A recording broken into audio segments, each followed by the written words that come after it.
ನಮಸ್ತೆ ಸ್ನೇಹಿತರೆ, ನಾನು ನಿಮ್ಮ ಪ್ರವೀಣ್. ಗುರುಭಕ್ತಿ ಯೂಟ್ಯೂಬ್ ಚಾನಲ್ಗೆ ಸ್ವಾಗತ, ಸುಸ್ವಾಗತ.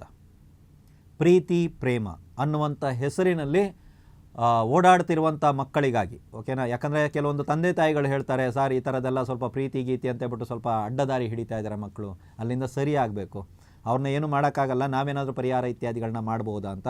ಅದಕ್ಕಾಗಿ ನಿಮಗಾಗಿ ಈ ಪರಿಹಾರ.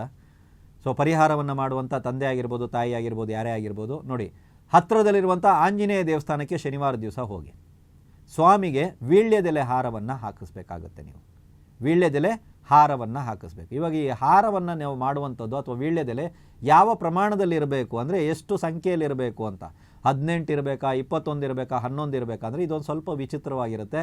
ನಿಮ್ಮ ಮಕ್ಕಳು ಯಾರು ತಪ್ಪು ದಾರಿಗೆ ಹೋಗಿದ್ದಾರೋ ಆ ಮಕ್ಕಳ ವಯಸ್ಸಿನನ್ವಯ ಇರಬೇಕು. ಅವ್ರಿಗೆ 16 ವರ್ಷ ನಡೀತಾ ಇದೆ ಸರ್, ನಡೀತಾ ಇರುವಂಥ ರನ್ನಿಂಗ್ ಏಜ್ ನಡೀತಾ ಇರುವಂಥ ವರ್ಷ 16 ಇದೆ ಅಂದರೆ 16 ಎಲೆನೇ ಇರಬೇಕು.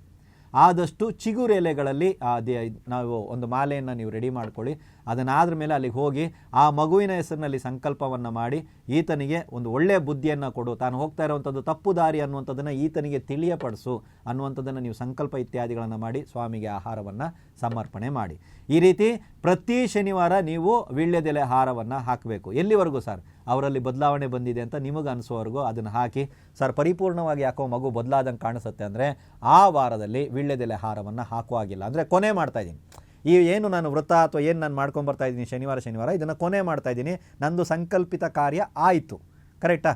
ಸೊ ಕೊನೆ ಮಾಡ್ತಾಯಿದ್ದೀನಿ ಅಂದಾಗ ಆ ವಾರದಲ್ಲಿ ನೀವು ಸ್ವಾಮಿಗೆ ಒಡೆ ಹಾರವನ್ನೇ ಹಾಕಬೇಕು. ವೀಳ್ಯದೆಲೆ ಹಾರವನ್ನು ಹಾಕುವಾಗಿಲ್ಲ, ಒಡೆ ಹಾರವನ್ನು ಹಾಕಬೇಕು.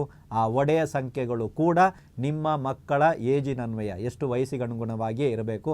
ಅಲ್ಲಿ ಕೂಡ ಸಂಕಲ್ಪವನ್ನು ಮಾಡಿ, ಈ ಒಂದು ವಿಷಯಕ್ಕಾಗಿ ನಾನು ಈ ಪ್ರಯೋಗವನ್ನು ಮಾಡ್ತಾ ಇದ್ದೆ, ಪರಿಪೂರ್ಣವಾಗಿ ಈ ಕೆಲಸ ನನಗಾಯಿತು, ಧನ್ಯವಾದಗಳನ್ನು ಅರ್ಪಿಸ್ತಾ ಇದ್ದೀನಿ ಅಂತ ಹೇಳಿ ಒಡೆ ಹಾರವನ್ನು ಹಾಕಿ. ಖಂಡಿತವಾಗಲೂ ಇದಾದ ಮೇಲೆ ನಿಮ್ಮ ಮಕ್ಕಳು ಮತ್ತೆ ತಪ್ಪಾದ ದಾರಿಗೆ ಮತ್ತೊಮ್ಮೆ ಪ್ರಯತ್ನ ಪಡಲ್ಲ. ಎಲ್ರಿಗೂ ಒಳ್ಳೆಯದಾಗಲಿ.